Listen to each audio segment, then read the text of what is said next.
اب فیس سے مراد ویلکم بھی کرتے ہیں. فیس سے مراد میری یہ ہے کہ وہاں پر ایکسٹریمزم بھی ہے, وہاں پر ٹیررزم بھی ہے, اور سم ہاؤ اس کے فیکٹرز ہیں, دو چار موٹا موٹا ہم بات کر دیتے ہیں کہ انلیگل اکانومی بھی ایک فیکٹر ہے. ہاں بہت, لیکن اس کے ساتھ صرف انلیگل نہیں ہے, یہ جو وائلنٹ ایکسٹریمزم اٹ سیلف ہے, یہ جو فینومینا سب سے بڑا خطرناک, یہ جو لوگوں کے اندر ایک سوچ ڈیولپ ہو گئی ہے, اور پھر ایک اور سوچ ڈیولپ پچھلے بہت سالوں سے یہ آہستہ آہستہ سمر کر رہی تھی, اور وہ وقتاً فوقتاً اوپر نیچے ہوتی رہتی ہے.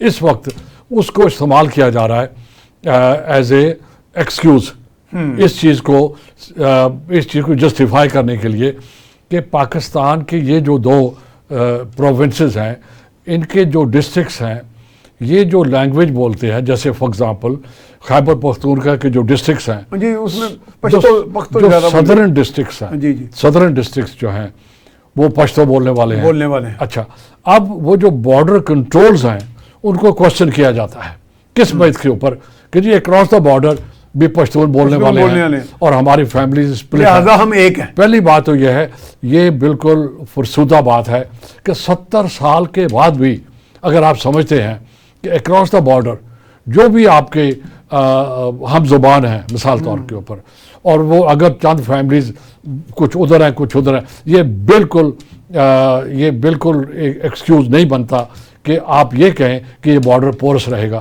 انلیس آپ یہ انشور کریں گے کہ وہ جو بارڈر ہے, اگر پورس تو نہیں کہنا چاہیے, اگر وہاں پر ٹریول کرنے کی اس طرح سے سختی نہیں ہے اس کے اوپر, تو آپ اس کو مس یوز نہیں کریں گے. اب آپ کیا کرتے ہیں, مس یوز کرتے ہیں, بہت زیادہ. کس کام کے لیے کرتے ہیں, ایکسٹریمزم پھیلانے کے لیے. allow me to add one thing کہ وہ تو بلکہ they owe their religions more to the across the border and less to their own country Pakistan. Number 1 یہ اصل چیز ہے. اب دوسری, آپ سپورٹ کرتے ہو اکراس دا بارڈر جو ٹیررسٹ بیٹھے ہوئے ہیں ان کو آپ کی طرف آنے کے لیے اسسٹ کرتے ہو, پریکٹیکل اسسٹ کرتے ہو, بلکہ اپنے بندے بھی دیتے ہو ساتھ, اور پھر آپ ان کو پھر آپ کور بھی دیتے ہو, اپنے گھروں میں رکھتے ہو, آپ کے گاؤں میں رکھتے ہو, آپ کی لوکیلٹی میں رکھتے ہو. نذیر صاحب آپ کو بڑا نالج ہے. ایک بات مجھے ہمیشہ کھٹکتی رہی ہے, افغانستان کو مسئلہ ہے کہ ہر ایک سے لڑتا ہے, یہ اپنے آپ سے بھی لڑتے ہیں, ہم سے بھی لڑتے ہیں. امریکہ پہ فتح کرنے کا بھی انہوں نے بڑا جشن منایا, مارا انہوں نے مسلمانوں کو. دیکھیں یہ بہت ہی, غیر مسلم کو کتنے مارا انہوں نے, چلے میرا تو خیال 10-12 مارے ہوں گے. یہ جو سوال ہے, 1 لاکھ مسلمان مارا انہوں نے. یہ جو سوال ہے, یہ اس کی ضرورت ہے کہ ہم اس کو we dig deep into this one. ٹھیک ہے. اچھا, اب ہم یہ جو پہلا کہنا ہے کہ جی چونکہ across the border Pashto speaking لوگ ہیں اور لہٰذا یہ بارڈر بھی سیکیور نہیں ہو سکتا, اور ہم اس لحاظ سے بھی ان کو کنڈیم نہیں کرتے. بھئی بات سنیں, یہ جو لینگویج کے لوگ ڈیوائیڈڈ ہوتے ہیں, یہ کوئی یونیک سچویشن پاکستان کی نہیں ہے, کئی ملکوں میں. افغانستان کی لے لیں, وہاں تاجک بولنے والے بھی ہیں بہت زیادہ. تو کیا پھر جو تاجکستان کے لوگ ہیں کیا وہ افغانستان میں آ کے اسی قسم کا کام کریں گے؟ اور افغانستان کے اندر پرشین بولنے والے بھی ہیں, تو کیا ایران سے یہ لوگ آ کے کریں گے؟ ابھی آپ کے سامنے میں ایک اور مثال دیتا ہوں, پھر ہم اس دونوں کو کمپیئر کرتے ہیں, اور پھر ہم یہ بھی پروو کرتے ہیں کہ یہ کتنی ڈینجرس سچویشن ہے. آپ یوکرین لے لیں, آپ یوکرین میں وہ علاقے جو رشیا نے کلیم کیے ہیں اور آکوپائی کیے ہیں وہ رشین اسپیکنگ ہے. ٹھیک ہو گیا.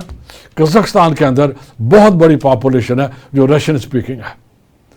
بیلجیم کے اندر کافی بڑی پاپولیشن ہے جو فرینچ اسپیکنگ ہے. ہالینڈ میں بہت سے لوگ ہیں جو جرمن اسپیکنگ. اب کیا مطلب ہے کہ یہ جو ملک ہیں وہ یہاں پہ اوریجنل اور اسی طرح وہاں پر مسائل رہیں گے, کہیں بھی یہ مسائل نہیں ہے.